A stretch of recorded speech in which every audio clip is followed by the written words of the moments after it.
आता पेट्रोलचा खर्च विसरा, घरी आणा इलेक्ट्रिक स्टायलिस्ट इलेक्ट्रिक गाडी। 100% भारतीय बनावटीची इलेक्ट्रिक्स ईव्ही इलेक्ट्रिक गाडी आता उपलब्ध।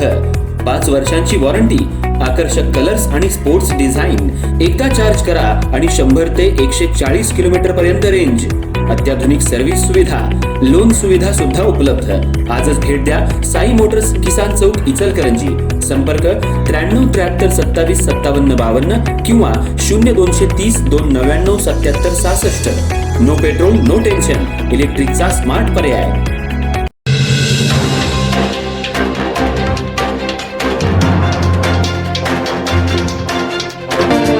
इचलकरंजीतल्या नारायणनगर परिसरात सार्वजनिक ठिकाणी सुरू असलेल्या अंमली पदार्थांच्या सेवनामुळे महिलांमध्ये भीतीचं वातावरण निर्माण झालंय।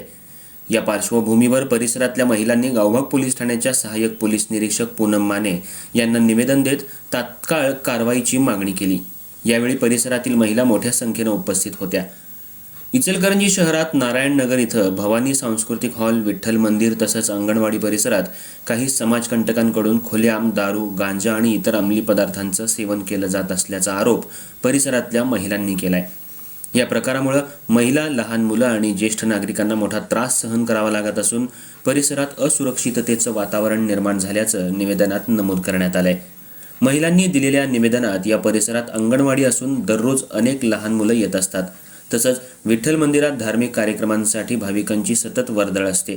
अशा पवित्र आणि संवेदनशील परिसरात नशेखोरी सुरू असल्यानं सामाजिक वातावरण बिघडत असल्याची खंत व्यक्त करण्यात आली आहे। या पार्श्वभूमीवर संबंधित समाजकंटकांवर तात्काळ कठोर कारवाई करावी, परिसरात नियमित पोलीस गस्त वाढवावी आणि अशा प्रकाराला आळा घालावा अशी मागणी महिलांनी केली आहे। याबाबतचे निवेदन गावभाग पोलीस ठाण्याच्या सहाय्यक पोलीस निरीक्षक पूनम माने यांना देण्यात आलं।